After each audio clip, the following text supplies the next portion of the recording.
I didn't realize. Oh. Hi, Merch Money. We are live. We got Fernando, Christina, myself. We're trying this format tonight. You'll have to let us know if you like this one better, or let me do the other one so you guys can see, or this way better. Yeah. Let us know, and we will we'll do whichever one you guys like better. So we have been really slow with doing the Mondays. We got a little lazy over the summer. For anyone who missed it, Christina and I went live on Saturday and kind of talked about, what we've been doing this past summer. And we are going to try to get back into the mix. We're not probably going to be perfect yet because I haven't booked all the different Mondays, but Fernando's been very gracious to come on the show tonight and kick it off for us so we can get back on track. So thank you, Fernando. Pleasure. I think everybody of us having the same problem, right? I mean, we have kids in the houses that we usually don't have, and we have interactions and problematics. I haven't, as guilty as that in my group, I haven't done my show in like 4 or 5 months either. It's been very difficult for me to book people, to have a continuation and stuff like that, because they're like, I don't know what I'm going to be doing next Monday. Yes. So it's like, okay. And a lot of people that were doing business are no longer, with us around. I mean, I have seen many influencers that were very loud 4 or 5 months ago, and I haven't heard from them in quite some time either. So it's interesting times. Yes, very interesting. Everybody's kind of getting all mixed up. Yeah. So we'll see. We'll all come out stronger, hopefully. But thank you guys all for being here. I got Christine, Patty, Dwayne. It's so good to be seeing everybody again. And thank you guys all for watching Saturday too. Yeah. So as you guys are coming in, put in the chat if you are currently using Shopify or if you would like to be. I obviously have Shopify for the Merch Money website, but I haven't done it for an individual print-on-demand store yet. So I didn't know your Merch Money store was a Shopify store. Yeah, it actually is. Yep. Yeah. And we've actually sold things on it. So it's a functioning store. But yeah, I it's one of those things that's kind of always on my to-do list, but for some reason way down. So that's one of the opening things I wanted to talk about is I know you love Shopify and building a brand and all of that. So for people like me that for some reason just sort of have gravitated towards merch and Redbubble and things like that, what would you tell us of why it's so important to get started with Shopify? Well, I mean, there are different animals. They're entirely completely different animals. I mean, a lot of people think that it's the natural move to go from Merch by Amazon to go into Shopify. And sometimes it is, and sometimes it isn't. At the end of the day, it's about how into the business you really are. I see a lot of people jumping saying, I'm ready to go into Shopify, but the reality is that they haven't really achieved any level of sales on Merch. And then they take the lack of real successes and take it into Shopify, and now they're having to face expenses that they have never faced. Mm-hmm. Like having to run an ad, or having to pay for a monthly fee for a store, or having to do something with having to keep the store, running and being efficient. A Shopify store can be run with as little as $30 a month, and just keep it lean, and it can be run onto thousands of dollars a month in different apps and different stuff like that. And a lot of people get that idea that it's a very expensive business. It is, but when you are making a lot of money, it gets really expensive. It's like when you have this expensive car, right? You start buying all the add-ons, so they're expensive and more expensive and more expensive, but you have the money to do it. The money is coming in, and Shopify is like, if you don't have traffic, why do you need a retargeting app, for example? But a lot of people say, go and get your retargeting app because you don't want to miss those customers. And it's like, yeah, it's $30 a month for a retargeting app that you are not retargeting anybody. So start lean, basically. Yeah, start with basic. You have to start getting those people. You got to get your pixel a little warm. You guys, you don't know what pixel is. It's like the Facebook. It's like the cookies that we have in websites. It's the Facebook, name that they gave it to the cookie. It's called pixel. and Okay. you install it in your store. And every time somebody goes to your store, they leave a footprint. That's when now Facebook knows that you did it. Just like Google Analytics has their own number that they track your store for traffics and behaviors of people in your store. That is very important, and that is free. So you don't have to even spend a dime on that one. There we go. Well, let's stop there for just a second. So we do have people in the chat that are using Shopify. So awesome. So Christine's using Shopify, Patty's using Shopify, Monty's using Shopify, and Dwayne says he is going to soon. So awesome. So we've got good people watching that will be able to help us ask the right questions. We have all around the world. And, learn. Yeah. So when you say merch by Amazon, I think the most logical step for merch is to jump into Etsy first. Right. Yeah. Before you've been going to Shopify, is to jump to Etsy, learn some customer service, learn how to deal with returns, build a stomach to have those claims and rejections, and lose some of your money when somebody claims that the product got lost and you have to send it down from your pocket, or you have to get refunds, you have to get some discounts. It's one of the problems that I see with a lot of people jump from the, not only from merch, but from multi-royalty base, is that they're not used to handling absolutely nothing related to building a customer. Yeah. So they go into this Shopify, full blast, they spend all this money on ads, and then they're making net money, and then all the complaints start arriving, and they have no idea how to handle them, nor the stomach, and they're like, I don't want to give my money away, or leave money on the table. Shopify is about leaving money on the table to make more money. It's about knowing how to increase that cart value and drive the sale, to get it bigger and bigger and bigger. So let's break that down. So the benefits of doing Shopify, let's say in my mind, this is it. So tell me if I'm right. The benefits is you're building a brand so that you can own your own brand, own your own, have your own customers, your own email list, and also advertising. It's easier to connect it to Facebook and other advertising platforms and see who's clicking on your ads, see all of those. Yes. Is that the main benefits? Am I missing anything? It is a big benefit for sure, but let's take a step back. Yeah. Okay. Merch by Amazon shut down, a couple of months ago. Nobody could sell absolutely nothing. Nobody made money, absolutely nothing. They depended entirely on Amazon's behavior. Amazon said, you know what, we're going to sell, and we don't care about you. We care about the customer. We care about our employees.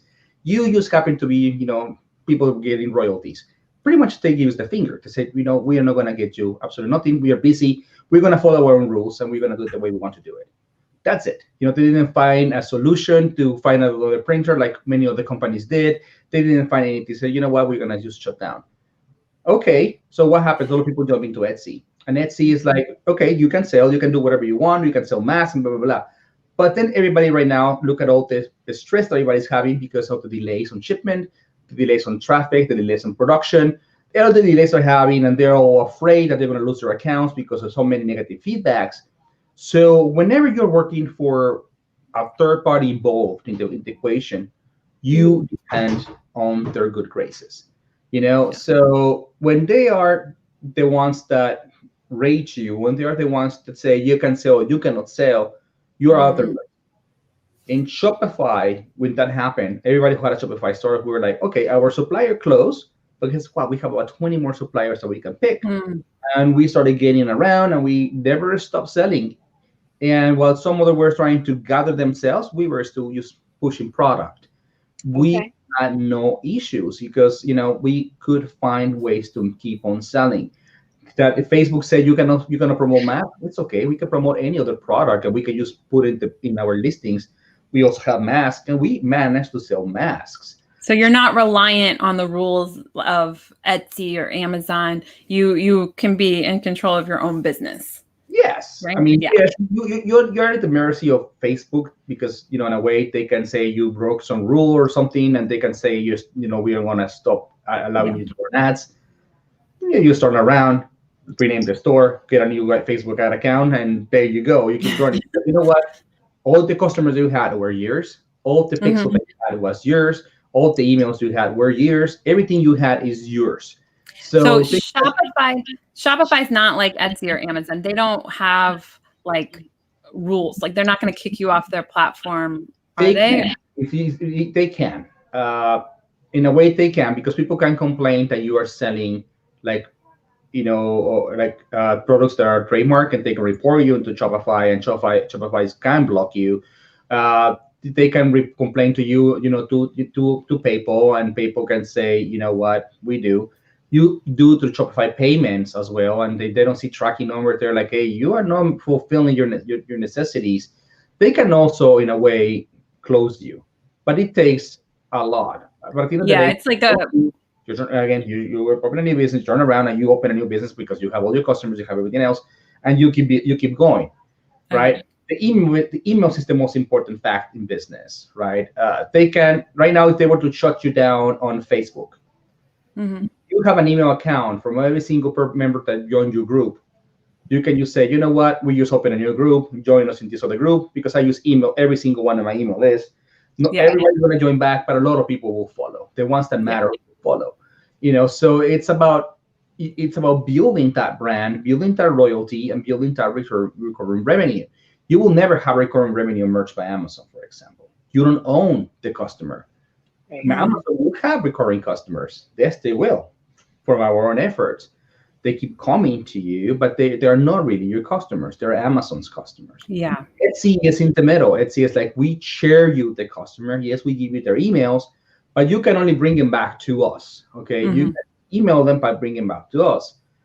If we catch you, we can close you because you're driving traffic somewhere else, but it's very difficult to be caught. But they could, right? Shopify. You're your own boss. You are your own brand. You have your future. And at the end of the day, you say one day, you know what, I don't want to be in business. You can actually sell your email list. You can sell your store, and you can say, here it is. And that's a huge benefit right there. I forgot to say that you own a sellable business. That's amazing. Yeah. And you should sell it for about 5 times, whatever you are making. So. Christopher says, I caught a live stream. Welcome. So good to see you. We have Chris scheduled to be on the show in a couple weeks. So, or next week even, I think. I don't know. I'm losing track of time. But next week. Yeah. Yeah. So, sellable business. Because it looks like, I look like I'm a dwarf next to you guys. You're so short. Okay. So, so lots of benefits. So let's say that someone has been doing merch for about a year, and they're ready to start to learn how to build a brand. What are some things to start thinking about? When are people ready to make the leap to Shopify? What do you recommend? Shopify needs to be niche.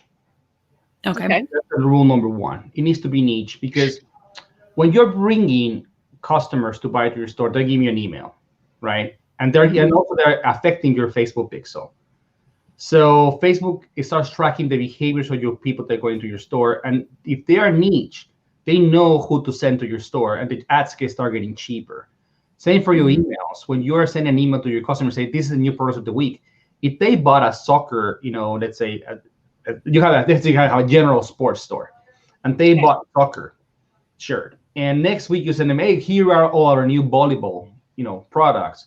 They will be like, I don't care about volleyball. I'm gonna I'm gonna unsubscribe to the list because I don't want to hear volleyball. Maybe next year was tennis, and then it was football, and then it was something else. They're like, I want soccer products. This store is not for me. They're gonna leave. They're gonna forget about it. They're gonna unsubscribe, and your list you're just getting a big leak of leads, and you're affecting your pixel as well, because one day you're promoting something and something else. So first of all, you have to be niche. So one of the things about merch that a lot of people, when they teach merch, is that they go wide, go see what sticks in the wall, and go and do everything you want. So very few merch sellers are niche, and they haven't really found their niche. So that is number 1. Number 2 is that you want to go into Shopify, you got to have at least a couple of winners already in your portfolio. And by winners, I mean some shirts and products that have sold more than once. You can tell me I'm tier 1,000, and I say, congratulations, you sold 1,000 shirts. How many of one did you sell? Well, I sell 1,000 of each.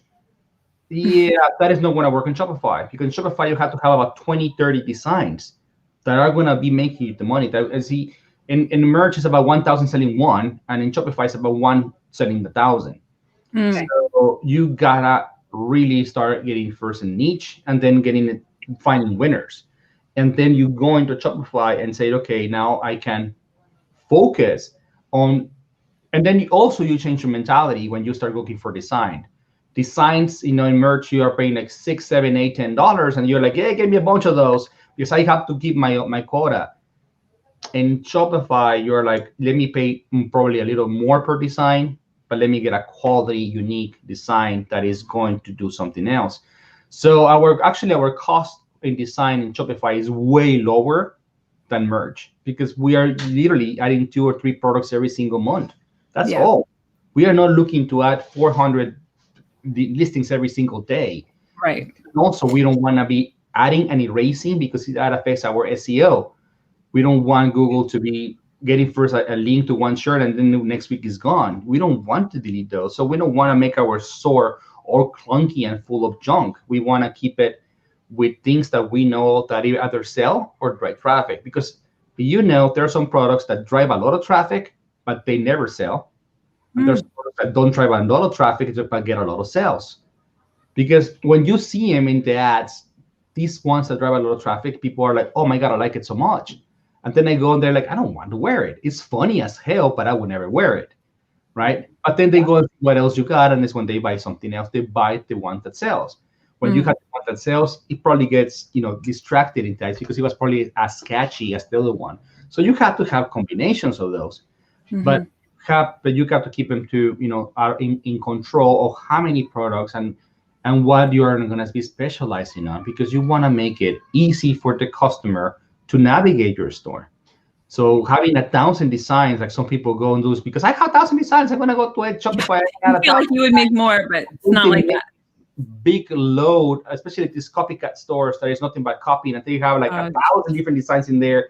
And it's like, they don't sell, because you know what? Customers lose patience. First of all, it takes forever to load. The stores are super slow, so they want to get something faster. You got to keep them to a weight that they have to. You see, an image has to be about 80 kilobytes, and people keep them like 600 to 1,000 megabytes. It's crazy when you have 5-6 images loading, and customers like, yeah, I don't want that. I want fast. Most of these people go into the app, and they were looking at Facebook, and they're like, oh, nice, cute shirt. I'm going to click on it. And most of these people were in a break or sometimes driving or whatever they were distracted. They saw it, they liked it, they clicked on it, and it takes 30 seconds to upload. They're like, I don't want it that much. They go back to Facebook and they move on. So it's something like you got to get used to those things. And so it's not about you are making a lot of sales on merch. It's about, are you ready to nail down your niche? Yeah. And it's not just the niche, right? It's also the paying attention to your customers. So if you have, a cooking shirt that's designed for like a female target audience, but then you also have one that's for maybe like, I don't know, I can't think of an example, like a totally different customer. You want to try to keep it all geared towards one customer and like one kind of style, right? Like, do you recommend having maybe like your own designer, your own VA designer, so that all the shirts sort of have the same kind of style? They don't have to, because you can create collections. Okay. You can create different collections, and you can target different collections and different stuff. And when you get into emails from the customers, you can kind of segment them into different lists based on what they bought.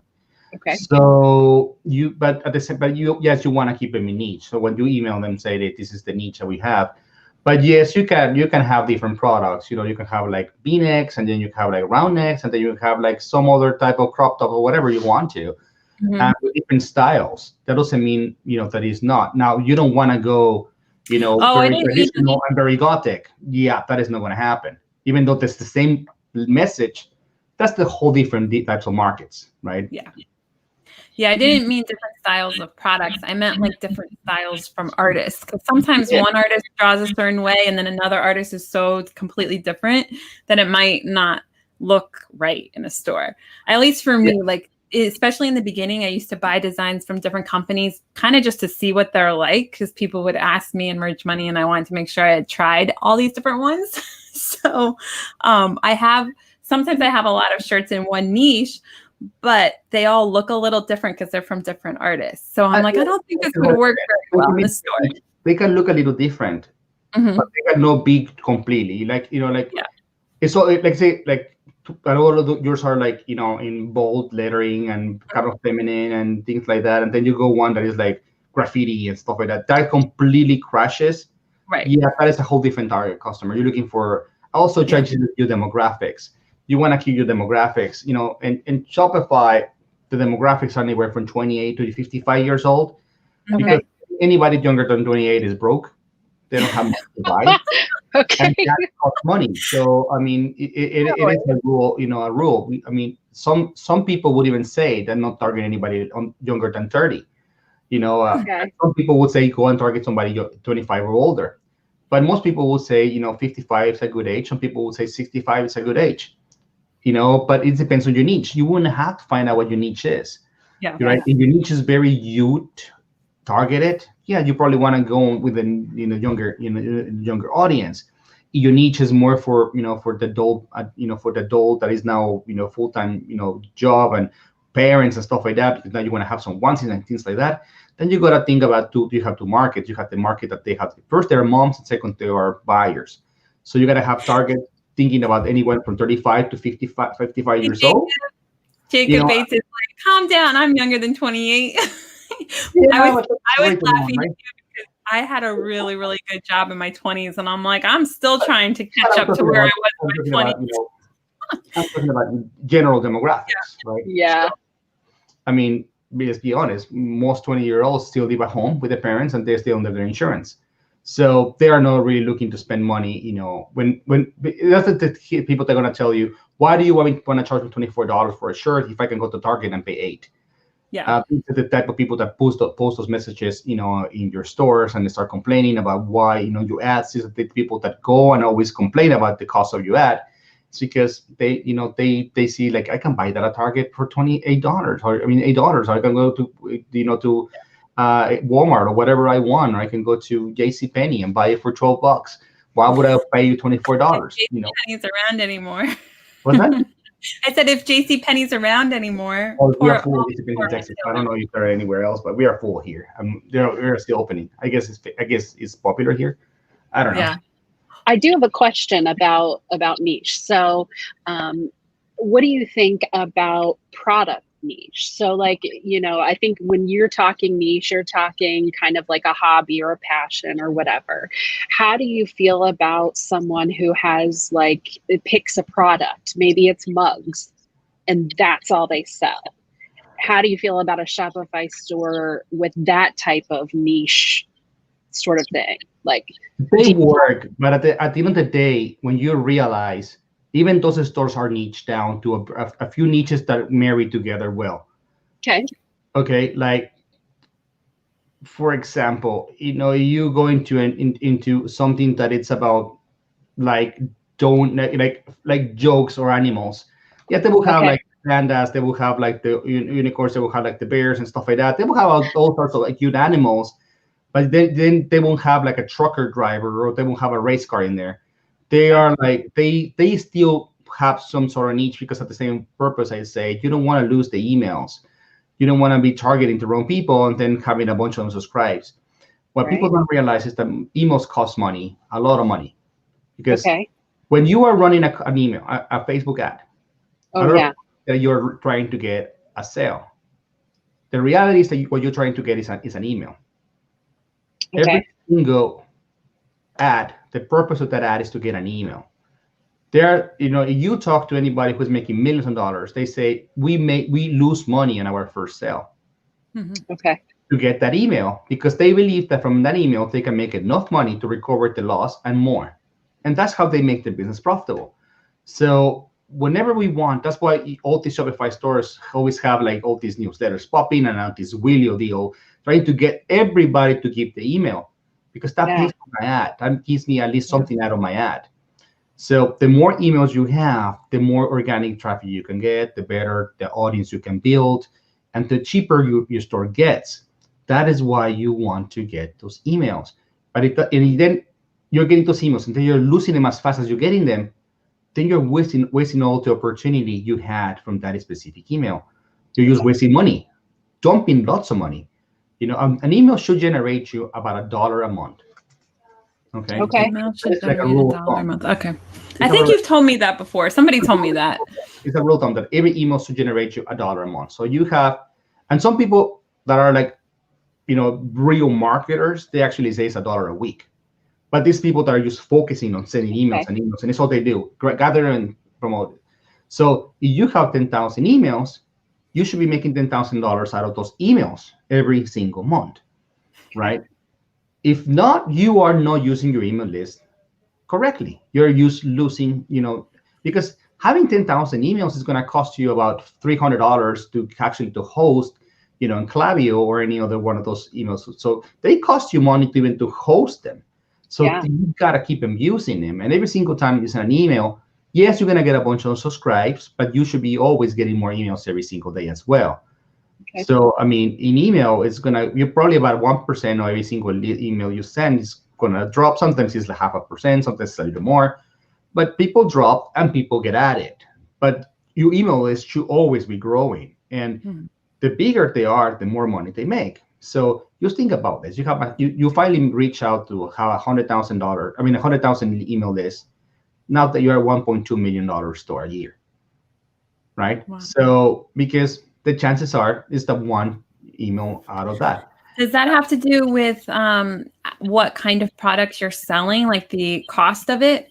Like if you're selling T-shirts for $10, is that going to be where you're making less than if you're selling, I don't know, some kind of product that's a couple $100s, or like leggings or something that you could sell for a little higher price point? All your emails were gathered in the price range that you are going to continue to sell. So, you cannot expect an email that you got from selling, $14.99 mugs, and then not expect to be making the same conversions from that email by selling them canvases that are for $300. It's going to change. Now, the conversion may change, but it's more margins of money, so maybe you will be making more. So okay. So it all evens out, still like about $1 an email. It should be. Okay. And guys, feel free to ask questions as we go along. So I saw somewhere where you were talking about the Shopify course that you just made, and that's starting tomorrow, right? Or soon?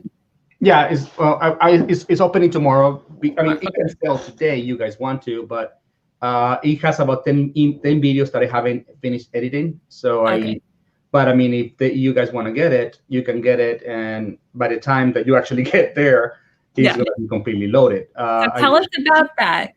How did you set it up? What's included in it? Tell us about it.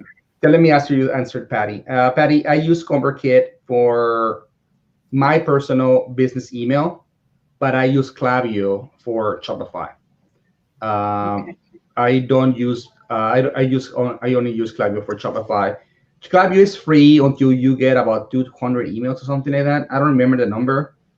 So that gives you. The first 100 sales is the most difficult sales you will actually get. So it would take you a couple of months probably to get to the first 100 sales, and then they start coming easier because your pixel is warm and now you're starting to understand your audience.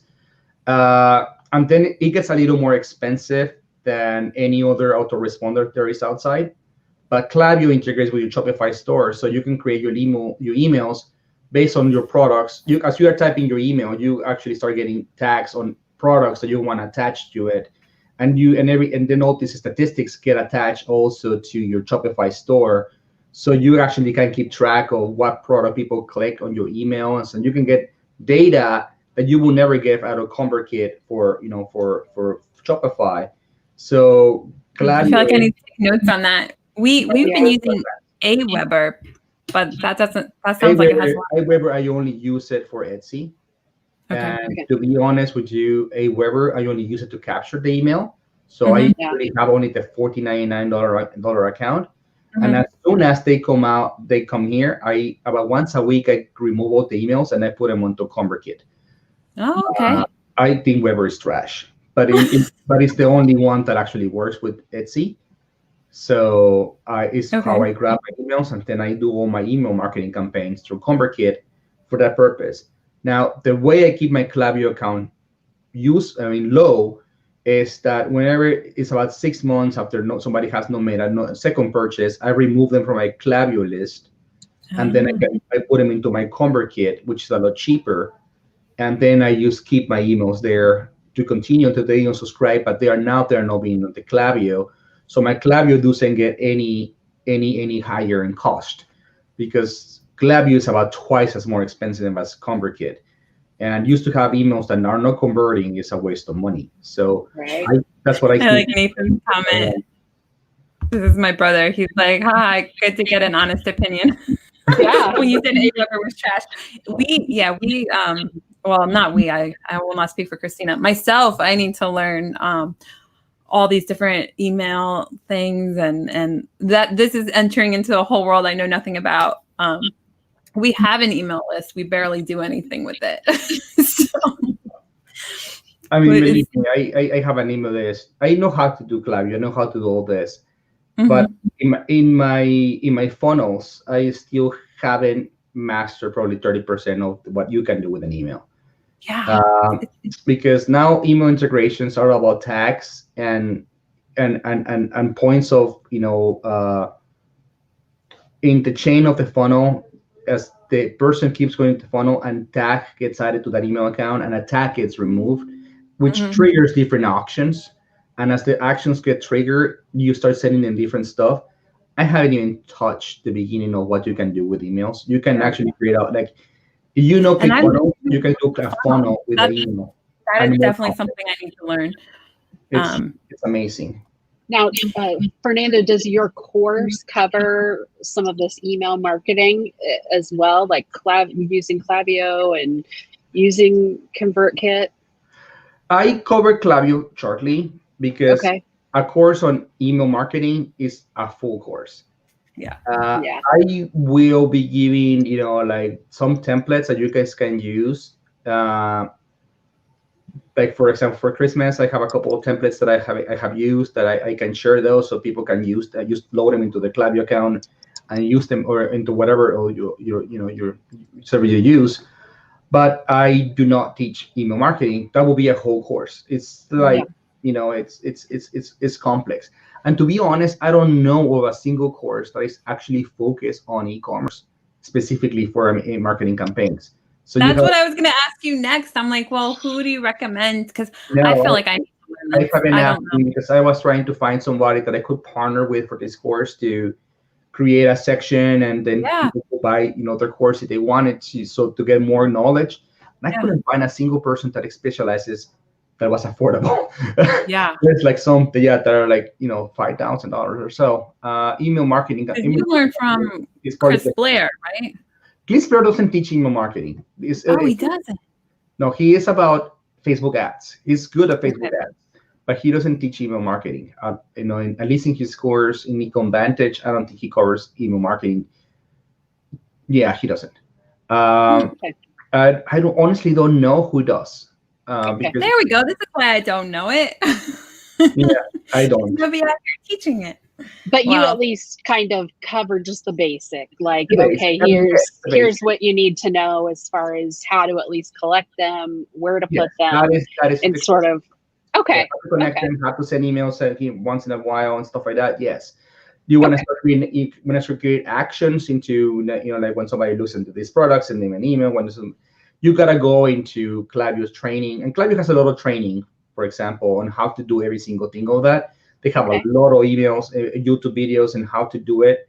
And that's how I learned myself. I did a lot of YouTube training with them. They have their official channel, so you can go and they tell you, this is how you do it, this is how you integrate it, and this is how you send. So, yes.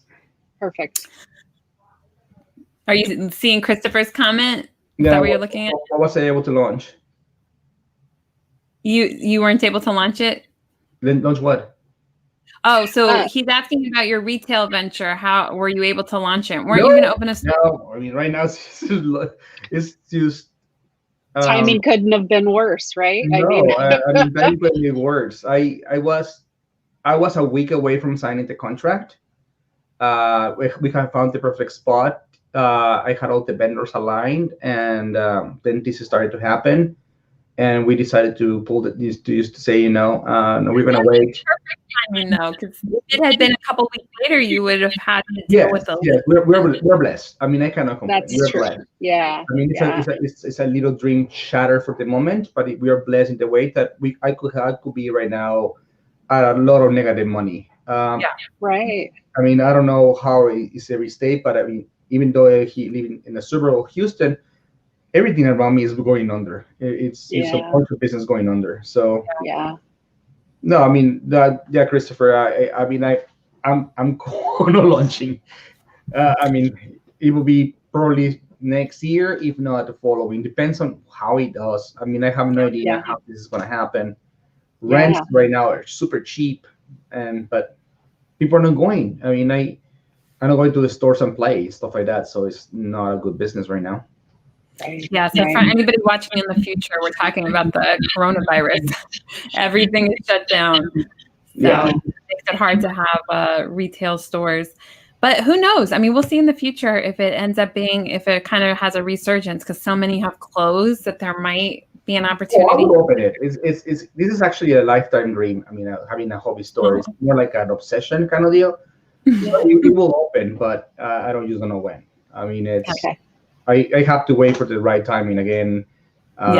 You know, and everything else. So yes, you asked me a question, and I completely went off track, I think.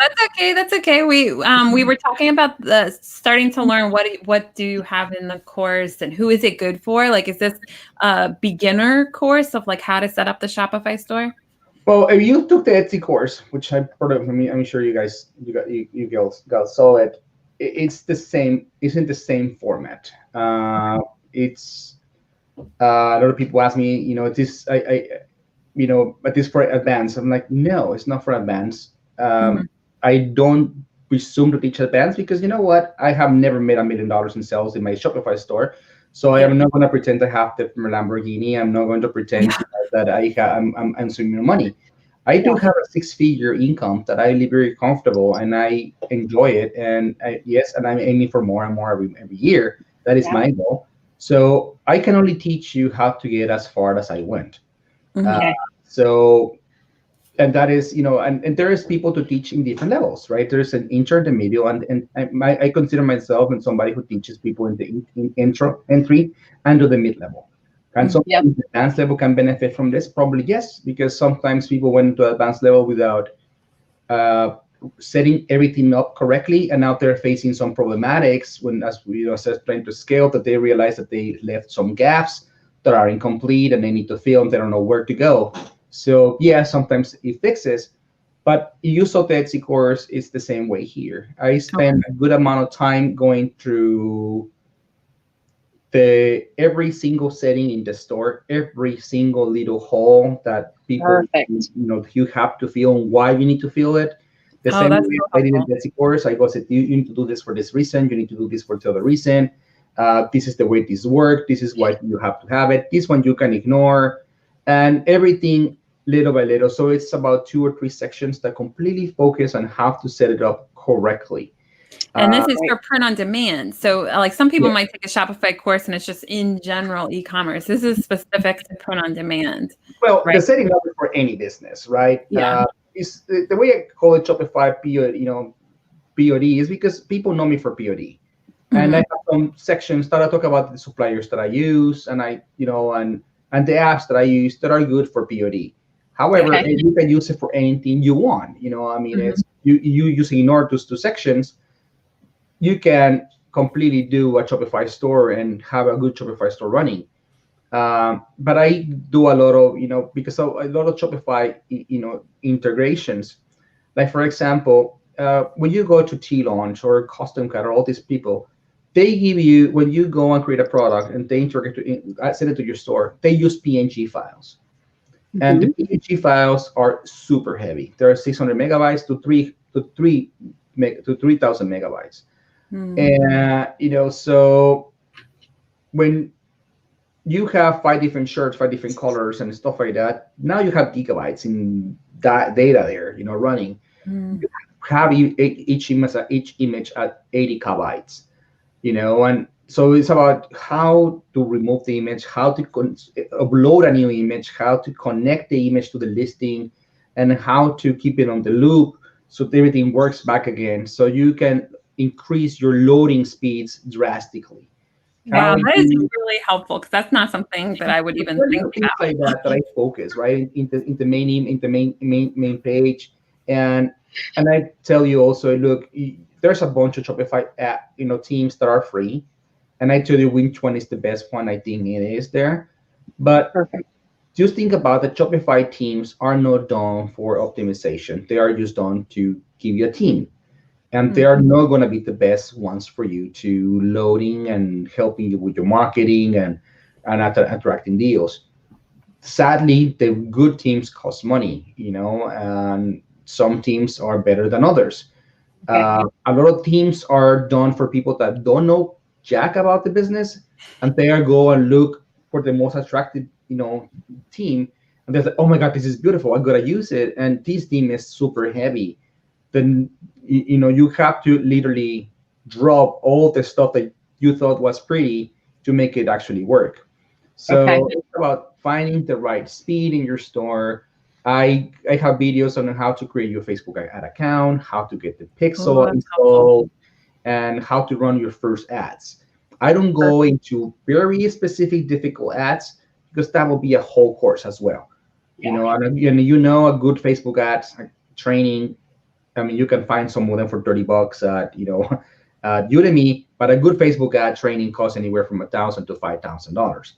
And that's what actually Chris do Blair. results, because you can teach how to do certain, but then you want to start running carousels, so you want to start running retargeting apps, and you want to start running every single different type of ad, then it's a whole different deal.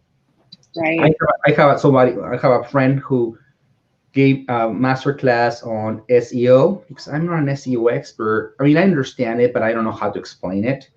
So he went and actually created the tutorial, and he explained. He went into the sections that I didn't touch inside the Shopify store, and where you actually go and tweak it so that Google can actually find you. And Oh, wow, that's important. So we have a lot of different little thingies that we go and make it, work.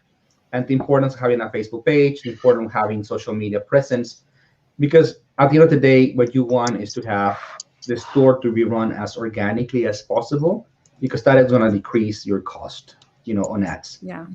The more Google and Facebook knows who your audience is, the easier it is to run an ad to your store, and the more money you actually make.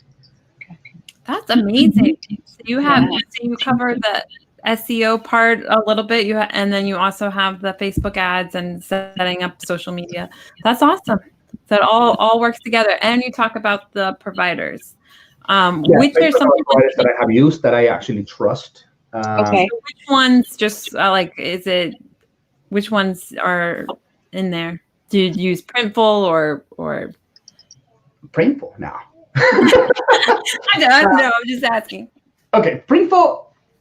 I like Printful, okay, and don't make me wrong. I mean, for a while, actually, during this season, I saw a bunch of products from Printful into an Etsy, because let's be honest, they got some products that were interesting, but the pricing is awful. The pricing is probably one of the most expensive suppliers there are. And yes, the quality is great. They have Unix and stuff like that, and whatever you do, they have good customer service. But at the end of the day, it doesn't justify when you are running, volume and running for. And yes, they offer you volume discounts, but to be honest, even if you get a very high tier discount, the discounts still don't make any sense, because I can go to Custom Cat, and Custom Cat will also give me a volume discount, and it's going to be always cheaper. Yeah. So yes, I do cover like Custom Cat. I cover T-Launch. I cover Chinon.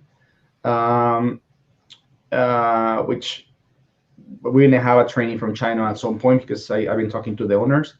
That'd be great. So Shine On, he's saying. So that's the jewelry. Jewelry. Yeah. I have a full sublimation supplier there that I don't want to disclose, because it's kind of like this guy has amazing products, but it's not one of those that people talk about, all over the place. And they have a couple more that are there that that people don't talk about a lot, but they don't. Printful, I think, is the best supplier for somebody who is getting started, even on Okay. Shopify, because it's the easiest integration there is. I mean, Okay. nothing that is as easy as integrating Shopify.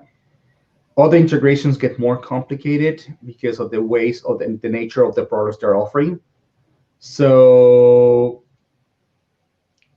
so it's one of those that you want to get started, and then you say, no, now let me find something that's going to get me better, faster service, and I'm better price. Shopify is about making the best out of your buck. So the more money you make, the more money you can put on ads. The more money you can put on ads, the more money you make. So you don't want to be just paying suppliers because it's easy. You want to be looking for better returns. And a Shopify store has to be also about finding the unique product that is going to make you different. So I make sure that every single supplier that I include had products that were not found anywhere else. I have a Okay. supplier for watches. I have a supplier for wallets. I have a supplier for purses. I have a supplier for different types of frame. I have suppliers for skateboard wall art. I mean, it's different suppliers for different things, different type of mugs that you don't find, another, Printful, or different suppliers that are as basic as that. Right. Yes, Guten has nice product, but it's expensive as well. And I have Yeah. different suppliers that actually have better pricing. You cannot integrate them with Etsy, but you can integrate them with Shopify. So it gives you a big advantage. This is why it's helpful to have it specific to print on demand, Shopify with print on demand, because it does make a difference if you're trying to have enough margin with print on demand to do the Facebook ads and get the Shopify store going. I think it's great that you put this together. Yeah. And If I would have known, I probably would have just done Printful. Yes, quick question. it's normal. I mean, you ask anybody from Yeah. merch, like, who would you use in Shopify? Probably 7 out of 10 would say Printful. It's because it's or Shirley, because right now it's popular amongst groups right now to talk about Shirley. I have no idea why, but it seems like people love Shirley. It has become like famous lately. I don't know why, but they'll probably say that because it's the top of their tongues, But you ask anybody in the Shopify world, they use Shirley, they don't know who it is. Yeah. I mean, they don't know. Or the other one, that Printify, anybody in the Shopify world said, I don't know who that is. I mean, they're known in the Etsy world, but more in the merch by Amazon community, because it's what they have actually kind of like latch on. But you go to the other suppliers, are like, no, we don't use those. There's a different type of. There are so many options that you can Yeah. use. Okay, Yeah. so that you just start looking for the better deal and better quality. And one thing that is more important, and what makes the difference today in Shopify, is that almost every single integrator now are focusing on customization. And it's something that you cannot, for example, you will never be able to offer on Amazon or merch, at least a merch. I have sold Amazon custom for many years, and the level of customization is frustrating. It's very basic. Yeah. It's obsolete, to say the least. But the volume justifies, the pains, right? But if Amazon custom of Amazon will do a better job in that, which I know they have, because I got spoken to the VP there in a couple of meetings. They have been trying, but they will have to completely revamp the whole platform, and that's impossible. Right. So they don't. But in Shopify, you have live integrations that actually do live customization, which allows you to sell your products for far more and increasing your margins. They don't cost you a dollar more. For example, in Custom Cat, you can use Custom Cat, and you can you can just create basic shirts and offer customization, and they won't charge you an extra dime, because at the end of the day, what they get is an SVG file that you still can print this, and it's inside the parameters. It's like, sure, we'll print it. They don't cost you a dime, and you can charge $4 more, $5 more for a shirt used to say Fernando on it. That is such a good tip right there. Oh my gosh. It's unique. Now, for example, Shine On charges you for engraving, but they charge you like $5 to engrave, and you charge like $15 extra for engraving. So they make you profit as well, and it's just profit over profit, right? Without Yeah. even having to do nothing extra. And all these other products that are there, you can just add customization to them. T-Launch has these combos that you can only do in Shopify. For example, you want to sell the mommy and me packages, which is the Yeah. mommy shirt and the onesie. You can actually create that package in T-Launch, and they will create a listing for you on Shopify. What they would show the onesie, and they would show the T-shirt, and then you say, okay, I want this one, and I want this one, this size, and you can even customize it, and they will send it to you. And you can even say, I want the dad's shirt in there as well. So it makes it, yes, you will make a little less money out of that sale, but you will make a lot more because they didn't buy the shirt only or the onesie only, and they bought two products. Yeah. And that is what Wow, that's a lot of good stuff in there. that's Yeah. what the Does community fails sometimes. does your course they get the money to pay. cover does your course cover that that mommy and me type of Yes, thing, like how to set that up? Okay. Yes. Yeah, because that's huge when you can do bundles or Yeah, yeah, like like the only you ones said, that cover increase the that. cart size. Yeah. Another quick question. Okay, so people who aren't familiar with Shopify that may be watching this, how much money of an initial investment should someone expect if they're starting up a Shopify store? Because I know there's the monthly fee, there's the integrations, there's the potential to buy a theme. What would you recommend, as far as like how much does someone need to start that store up the right way? Yeah. Well, the store is going to cost you $30 a month. They're going to give you 15 days for free. They were giving 2 months for free during COVID, but they're giving 15 days for free, which is enough to set it up, to be honest. I suggest that you don't open a store until you have all the stuff ready to start loading. Okay. So so that you can save 5-10 days doing that. You will need a domain, which you can get a Namecheap for $10 a month, a year. Nothing complicated. The domain has to include your niche in some form or another, so that it can help you with SEO. I see so many people that just pick random names that make absolutely zero sense. You have to have your niche somewhere in there so that it helps with SEO. It's not as much as it used to once, but it still is heavy into SEO. So that is $10 an initial. It's $8.95 plus taxes. You can start with a team that is called Minimal, which is free. But if you have the money to invest in a good team, I will go with Turbo from under the sandbox, or out of the sandbox. Well, it was one of those out of the sandbox, and that one is about $300. Okay. But it's the best team there is for the price. Of course, you want to go more customizable. You can pay somebody in Fiverr or in one of those places to go and play with your liquids, and which is the coding deal, and they can make it better. But out of the sandbox for Turbo has a lot of tutorials on YouTube on how to go and mess with the code and how to make your team even better. I have a page used for collections, out of collections and stuff like that, and things like that I create. You can create a blog inside of it, that actually makes more sense. You can do a lot of coding into that stuff, and so that will cost you about $300. Okay. You will have to have an SEO app, because Shopify, as it is, it helps with SEO, but you will have to have an app, and the app is about $20 a month. Okay. Now you don't need it, but I recommend having it from the beginning, so you actually start. To be honest, you should start with SEO before you even start doing anything else. The sooner it's easier to start your SEO from fresh, so that Google finds you, and Google starts doing your indexing before you start making all these changes, because then whatever you did, you remove and you add, and then Google start getting all crazy. So that SEO is about $20. I do one app that helps me, even though I cut my images small. This app trims them even more. Okay. And then they rename my images to the name of the product. So that helps also with SEO. That's about $10 a month. Klaviyo is free until you make some amount of sales or some amount of emails. So once you start making sales, that thing is going to pay for itself. So you don't have to worry about that. Any other types of retargeting, like retargeting apps and stuff like that, yes, you will need those.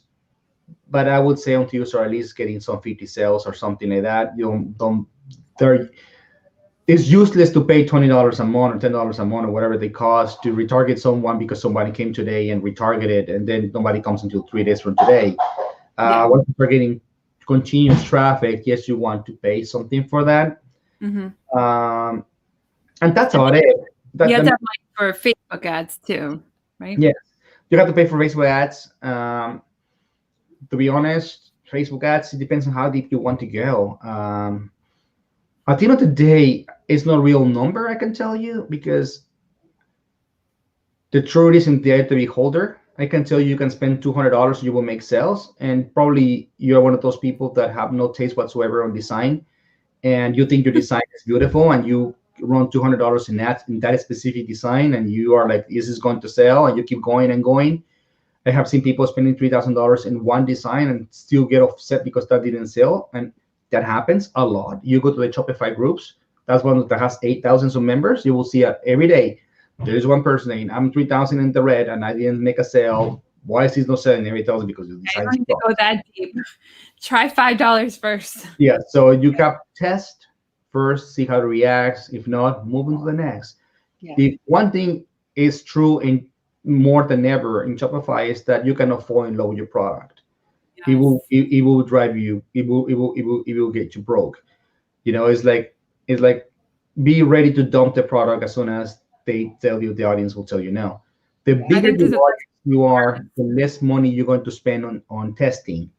Because once you have a lot of followers on Facebook pages and stuff like that, you can just actually share. Hey, we're thinking about it in this one. What do you think? And they're gonna tell you right away. They like it or hate it. Yeah. So if they don't like it, why even bother running an ad? Why even bother loading it? You know, a lot of people will go and ask, hey, my designer just came up with this. In what product would you like to see it? And the customers will tell you, we want to see it in this product. That's what you have to have a Facebook page and get it engaged. They will be a perfect to help you do market research. But while you don't have a page, you have to go and run testing ads, engagement and see how they react. In case you have no idea what engagement ads are the cheapest forms of ads. Okay, Facebook has identified this group of people that they believe that their only purpose in life is to like, share, or comment in a product. Okay, so and these people is the time that anything that gets shown in them, they feel they have to like it. It's like, I mean, I'm pretty sure you have a relative. I know my mom is one of those. Everything that comes, she has to like, and then she shares, and then she gets obsessed. You don't comment. And those are the engagement ads for. If those people who like, share, and comment, for whatever the reason, don't even like your product, you don't stand a chance. Okay. Yeah. So if those people say yes, we like it, and the cost and the volume that of the likes you got is aligned with the minimums that you have to get, now you say, okay, now I can try. Because believe me, when you run an engagement and nobody likes it, you know your product is horrible. Okay? Because it is what it is. I mean, these people are really the only thing they have in life is to like, share, and comment. It's all they do. Okay, and the more they like it, the more they share it, the more they like it, the more they comment. So if you get a good combination of likes, shares, and comments, you know you have a winner. And then it's when you move into the ads, right? So, and I know it's kind of like harsh, but it's the way it is. Yeah. This is so helpful, Fernando. And I just want to say hi to Ashley. Ashley joined, and Michael, James. Thank you, guys. I have another quick question for Fernando. Do the integrations with the pod partners cost anything, like T-Launch, Custom Cat? T-Launch is free. Chiron is free. Every other one is okay. Okay. For example, Custom Cat is free and not free. Okay. It's free, but you will pay for a premium price for their products. Okay. Like, for example, a shirt will be like $8.50. on the free version, Okay. and if you go into the paid version, which is $30 a month, the shirt is going to cost you $6.50. So Okay. it's about $2 savings on that one, and every single product is going to be different pricing. Okay. So what I say is, if you don't have customers, get for free, and once you see that that you're getting traction, upgrade to the paid version. You will make a lot more money. Perfect. And you also get, like, you're paying the $30. You get premium customer service, which is like you will go in front of the line than everybody else. Okay. Which pretty much everybody who's using custom CAD is just paying the $30 anyways. Okay. But that is that, and the other one, there is another one that is, I don't remember the name. It's the one, the voice animation, same thing. That one is $10 a month, and you can get it for free, and they have a different pricing, and then you can pay $10 and you get a way cheaper pricer. The reason why they do this, and you will start seeing this more and more integrations, is because people are abusing them. It costs them a lot of bandwidth to upload and transfer to the stores and get all these connections and stuff like that, and Okay. then all the stores don't make sales. Gotcha. So what they're doing is, like, if they want to recover at least the cost of you wasting their app, and so they are, like, little by little saying, we give you benefits, you pay for it, which is cheaper, which is the real price that you should be paying for them anyways. But it's still a full price custom CAD has a lot of products that is way cheaper than China and any other competition. Okay. Custom CAD just bought a Qnic. I don't remember the version of the Qnic, but now they can print on polyester. So they're wow. So now they're going to be bringing a lot of different products that are for sports, like different jogging stuff and things like that. Wow. They are the only ones that really have a lot of products already for sports, but they will have even more stuff. So be on the lookout for that. And they have the ultraviolet printing, and they have other stuff as well. Okay. So they have different options of products. But And yeah. how are they doing right now? We did have that question in our Merch Money group from someone looking to connect Custom Cat to Etsy, because we heard that is a new integration that they're offering. And they were asking us about production and turnaround times and things like that. And I wasn't familiar, but is that something that you can comment on? Any product from is good, but the masks. Okay. Okay. The masks, they had a supplier that they had problems with the supplier, and then they moved to a different supplier, and then the supplier, the masks are getting they're too thin. Okay. So they're getting, like, people are breathing, and they're like, the mask is literally like sucking on them. So they're having a lot of problems with masks. And then there's a bunch of nasty users in the group. If you go into the group, there's a bunch of nasty, and sadly, it's a bunch of people in this community that are really, really being nasty in the group, to the point that Custom CAD saying that, yeah, we're thinking about just not doing this product. But in a way, it was their fault. It was their fault because they didn't keep quality control. But when it comes to shirts and everything else, Custom CAD is a multi-million-dollar facility. They have a lot of printers and stuff like that. So yeah, they're one of the most reliable when it comes to Q4. Okay, great. But in masks, they were a total failure. Okay. Well, that's fair. I appreciate that. Thank you. Yeah, we were. I'm so glad you remembered to ask that, because I totally forgot to ask that. And and I mean, it is what it is. So I mean, some products work well, and some products just are total, I mean, like Printful with the Gators, right? They messed up with the original ones with the mock-ups, and people got a lot of complaints. They correct them later. I mean, I never corrected them.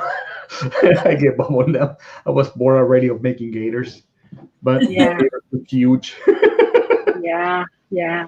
Now, another quick Shopify question. Is there a limit on the amount of pod partners or pod suppliers that you can connect to your Shopify store, or that you recommend connecting? No, it's not. Now, Okay. you don't want to have your store with too many apps running, because Okay. every app you have has call outs and callbacks. Okay. All these apps are connecting back and forth with their, with what they're working, and then that slows your store. So the more apps you have running, the more apps are having conversations with all the apps. So it slows down your process. Also, Okay. another thing is that you want to be really conscious about shipping. Okay. Not every product weighs the same, and not every Mm, product is the same to ship. And true. and not every product print on demand supplier has the same shipping costs. So you have to be really careful, about setting your shipping strategies, because if you offer products that are like £2 each, and then you offer shirts, or you offer a mask, and then you offer combination of shippings and all those, like, say, example, $75 gets free shipping, and they buy 3 tumblers and they buy 1 mask. Well, the shipping is gonna be very expensive for 3 tumblers and nothing for the mask. So you're going to end up losing money. Okay. Right. So you got to really, and that's what Shopify allows you to say. You can run free shipping on a specific collections. And then you say, oh, this collection only, I have free shipping for this one. And these ones, no. And there's some apps that actually I plan to add into the mix, or in the course, that you can install the app, and then you can create shipping tables per supplier.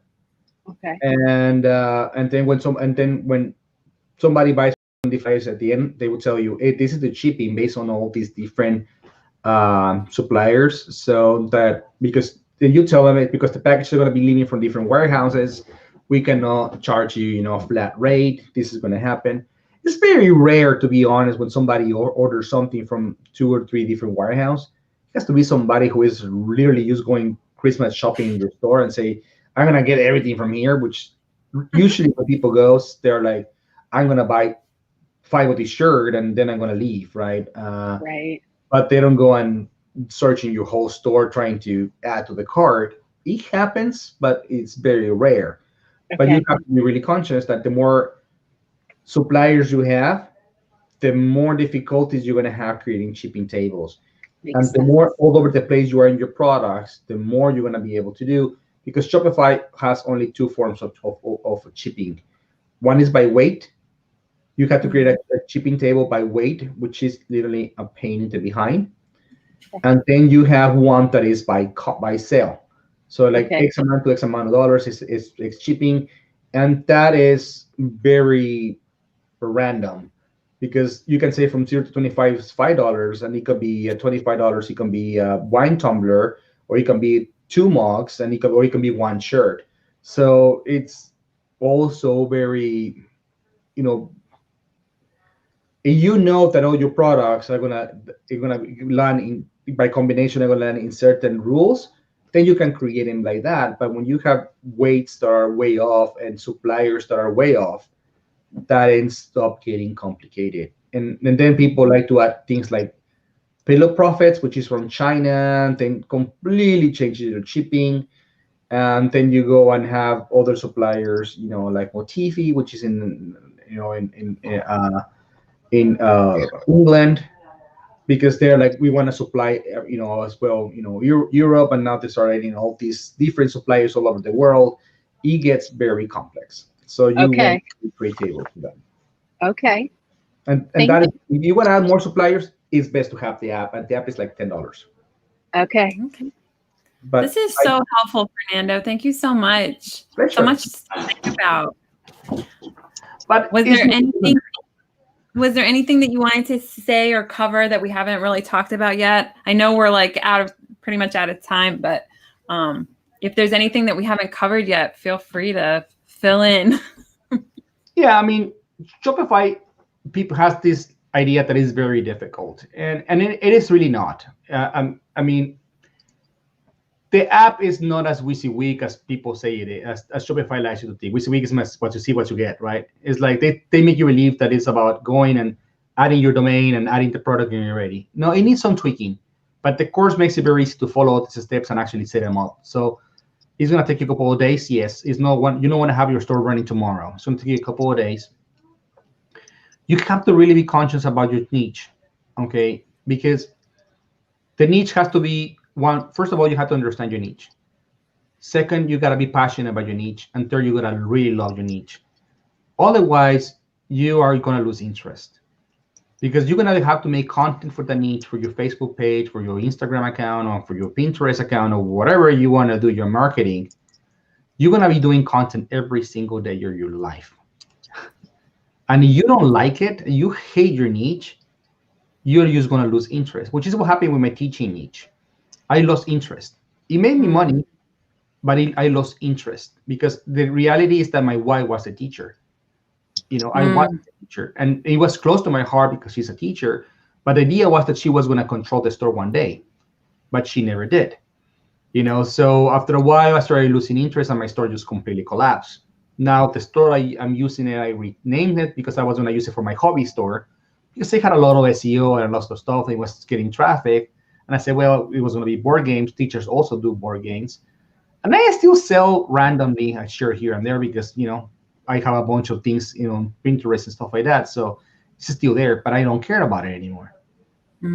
However, when you have a niche that you like, it's very easy to create the content. It's very easy to actually to communicate with your designers on what you want. You understand what you need. Yeah. Like for example, right now, we're in the middle of elections, and let's say you want to create a pro-Trump store, and you hate Donald Trump.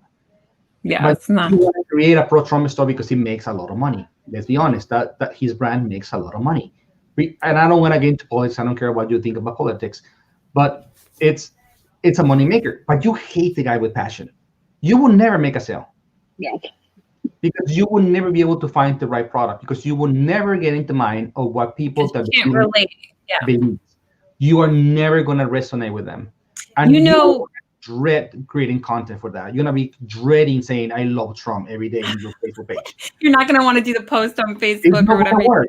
And I know it's a little radical to make that example, but it's the easiest example there is available today. It's a failure waiting to happen, right? Same thing. You are a pro-Trumper. You want to do Biden. You think the guy's a moron. You are never going to say that he's the smartest guy alive. It is impossible to say it. It's never going to come out of your mouth good. You're never going to be able to build a good product.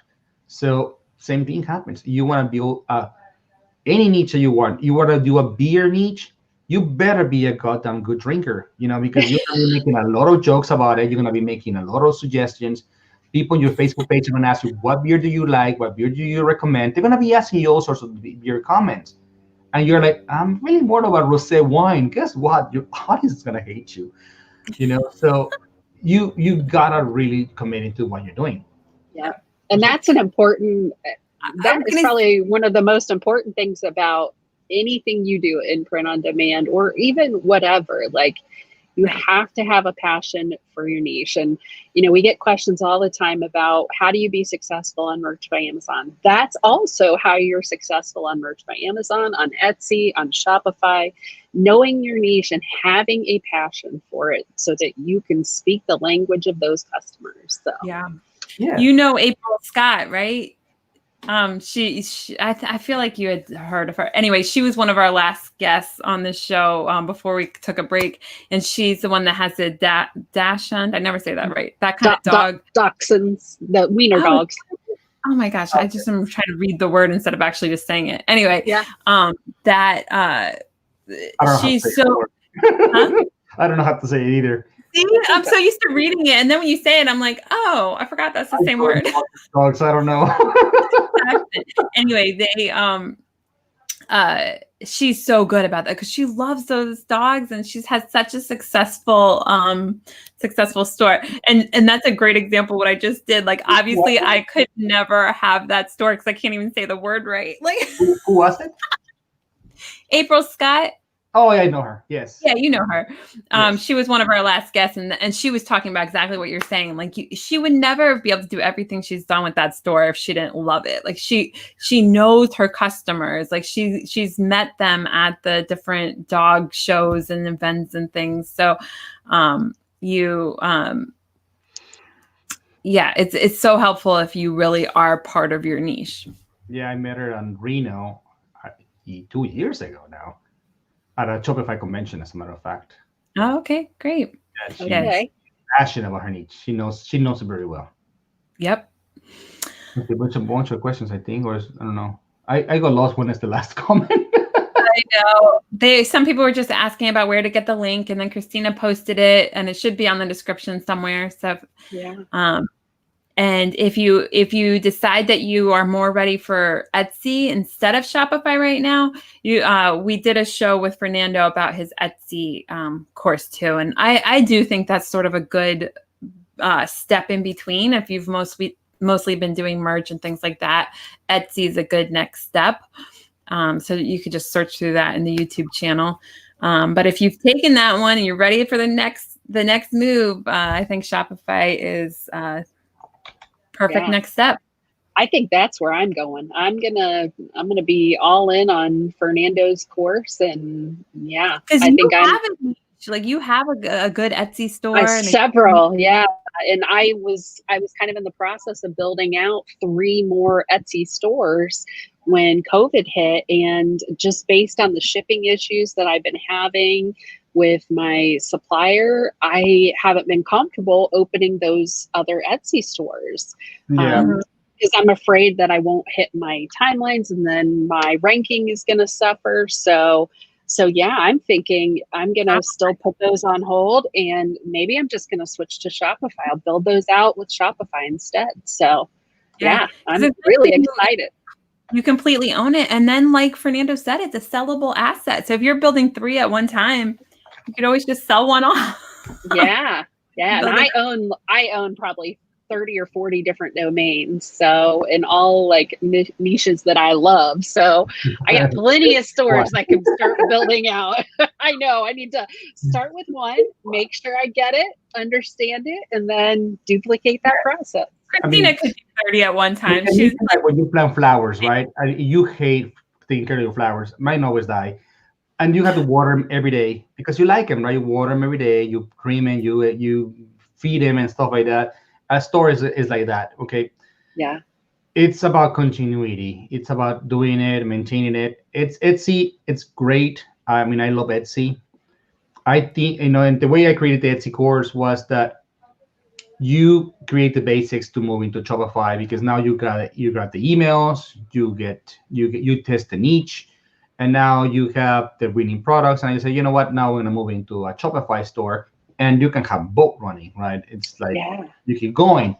But this course was made to make it easy to understand. It was made to, it's still, in a place that if people don't understand a certain video, I can still re-record it because I'm still looking for the right tone. Because, when you know how to do something, sometimes you omit certain step, even though you write script and stuff like that. And I'm horrible following scripts anyways. But yeah, it's right now. I think right now is the perfect time. To be honest, Q4 is going to begin. Honestly, already begun. Yeah. There is already a lot of people already selling Christmas. E-commerce peak, basically. I mean, everybody is so used to buying online now from being home for the last several months. No, and besides the point, like right now people are already buying Halloween. I mean, it's a fact. Yeah. Because people already know, because everybody has been buying, cheap, products online for 6 months. They know that products are taking forever to get home. Yeah. So you don't have to advertise it anymore saying you have to get ahead, because everybody knows that a product's taking 3 weeks to 4 weeks to get home, because the U.S. Postal Service is, if it was a snail mail, right now I don't know what it is. Okay, it's slower than a snail. And then we are getting into the election season, which everybody wants to use the mail now to vote, and it's gonna get even more, a big funnel now, worse. So people are understanding right now that they want to get those Halloween shirts for the pictures for Halloween, because nobody's gonna go trick or treating, but everybody wants to take the pictures. They're buying pictures now. True. And people understand that September they're gonna start ordering Christmas presents. I already saw a couple of ads on Facebook with Christmas teams. Okay. Yeah. So people are already starting to get people into Christmas mode. So a Shopify store right now is on perfect time to start, because I don't think we're going to get into the December time in Shopify like we usually do, because impossible to guarantee delivery.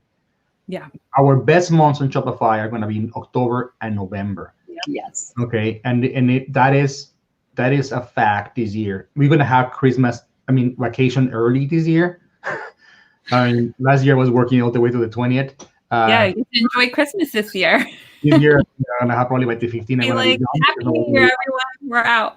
Yeah. Everybody's gonna be buying absolutely nothing. So, I mean, right now is the perfect time to start. So I give you a link. I send you something through the private chat. I forgot to give you before our call. No, I put the link. Is that what you're talking about? Yeah, I gave you something else. Oh, you gave me something else? Let me see. Yes, I forgot to send it to you before the call. I don't see It's in the private chat.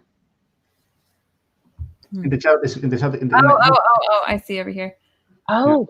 It's not letting me click on it. Woohoo! I see it.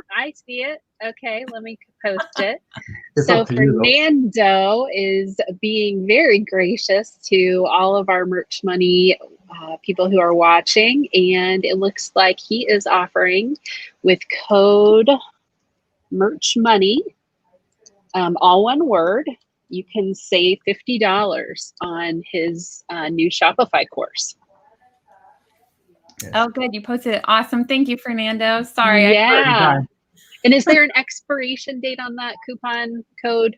Let me see. The 31st. 31st. Okay. Christopher's asking about the Etsy course. That you still have that one up and running too, right? Yes, you should have. Let me see if I can find your link. Give me a minute. Yeah, I'm looking for it too. It's in our spreadsheet. It's in Merch Money. I got it. Don't worry. Links.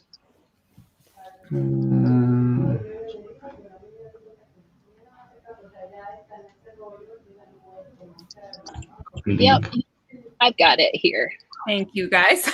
Okay, here is the Etsy. That will help right now. Etsy's going to be good this coupon too.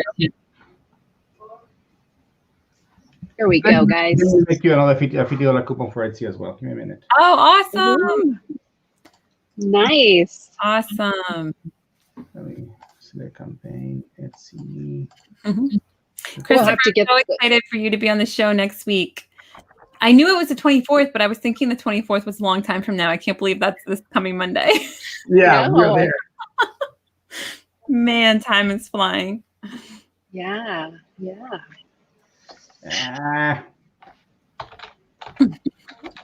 And thank you for going over time and everything, Fernando. You're awesome. Okay. Yes, thank you. It's nice to be talking.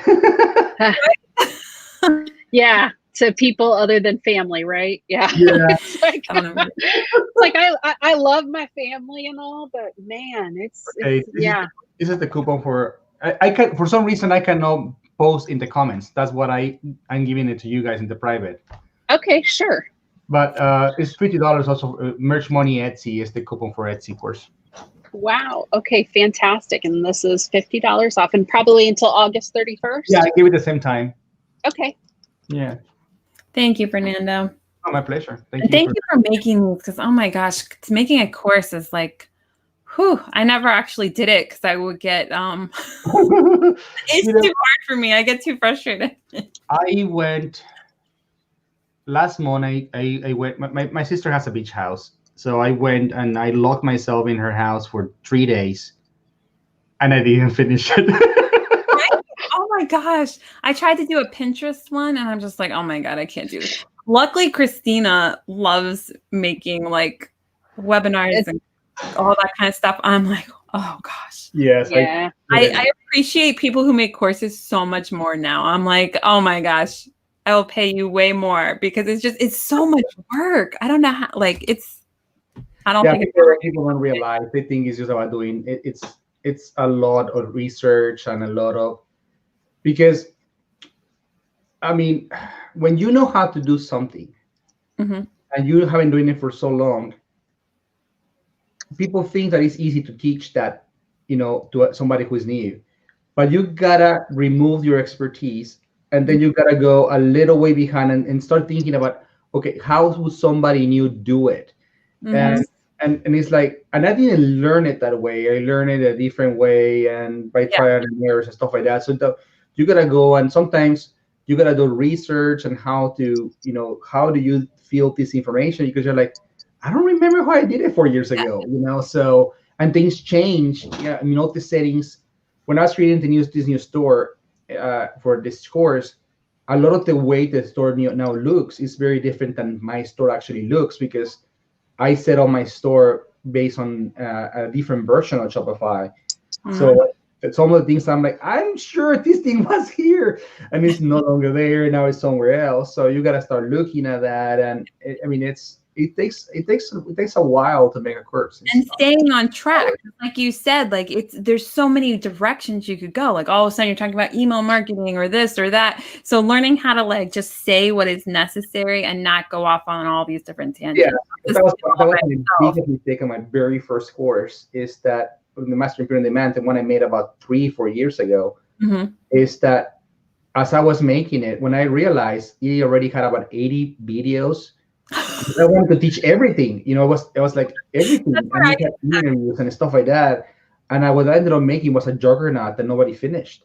It was, I mean, everybody told me it was good. Everybody told me, man, my God, it's so much to learn, but we cannot finish this. It's like going to college. It was too big, and every time I was like, oh my God, I forgot about this, and I went and added another thing. And before I even realized, I was talking about ClickFunnels, and I was talking about email marketing, and I was talking about all these different things about making a show, Facebook groups, and because all that can be connected to Mastering Print on Demand. And I added and added and added and added, and when I realized, I'm like, stuck and just never actually did a course, because like I would be like, well, we didn't talk about trademarks, or we didn't talk about this, or we didn't talk about that, and I'm like just gave up because it's just too hard. Yes, and in this course, I decided that, for example, trademarks, I wasn't going to touch it. I realized that you already in Shopify, you already went through understanding all of that, which in Etsy I touched a little bit, and when I did a course on merch at the time, I did heavily. It was a whole section, like 4 different videos on that, because for merch for some people it's very important. It's an entry level platform for most people.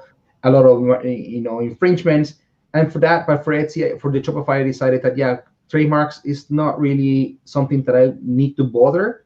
But then I went into the email marketing and realized, you know what, this is a whole course on its own, and I'm not the best person to teach this, because I know how to do it, but I don't. It doesn't mean that my way is the best. It's Right. still measurable.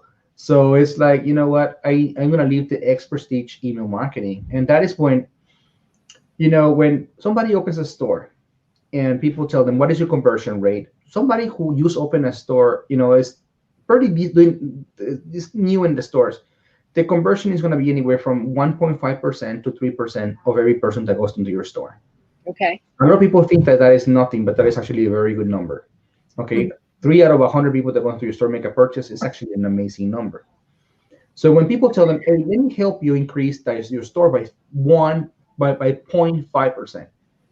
When you don't know nothing about that, you say, my God, what are 1.5%? Right. 1.5% could mean $50,000 more a year, okay, or $1 million a year. Depends on what you're doing, because you see, it's not the 0.5% that increases. You actually increase the 3% is the whole 100% now yourselves.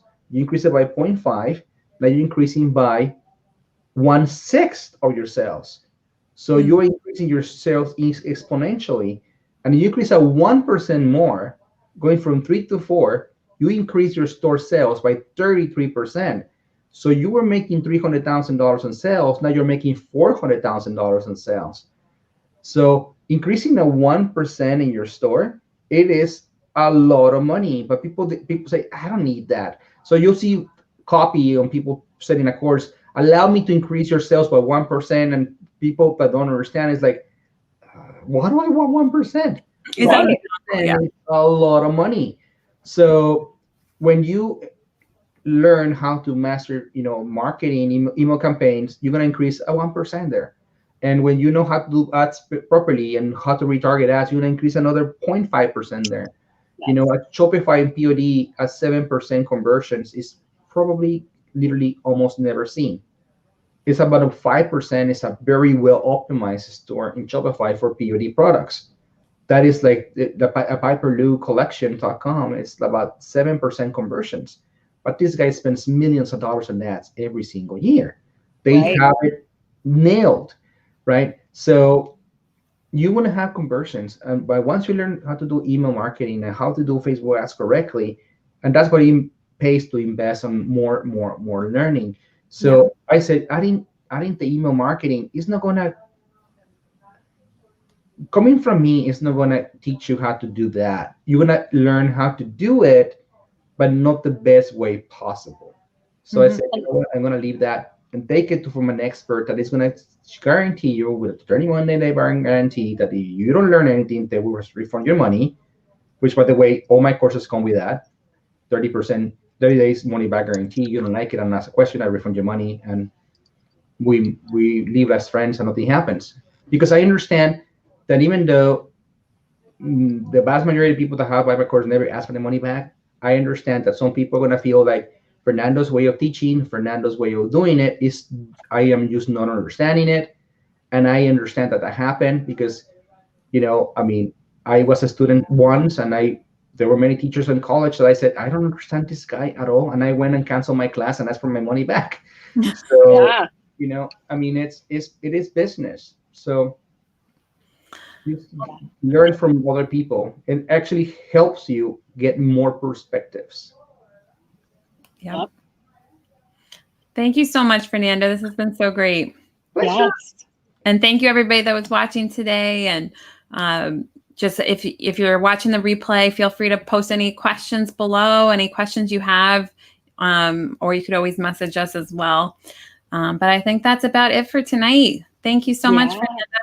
Yes, and if anybody has any question, about the course, send me a message. Use their link, but ask me any questions you guys have. I will answer it gladly. You haven't added me as a friend, go ahead and add me and send me a message. I will answer any question you may have about the Etsy or the Shopify course. Okay. And I will make sure that you understand what is in there. All right, perfect. Well, thanks, guys. We'll see you next Monday. All right. Bye, everybody. Good night, everyone.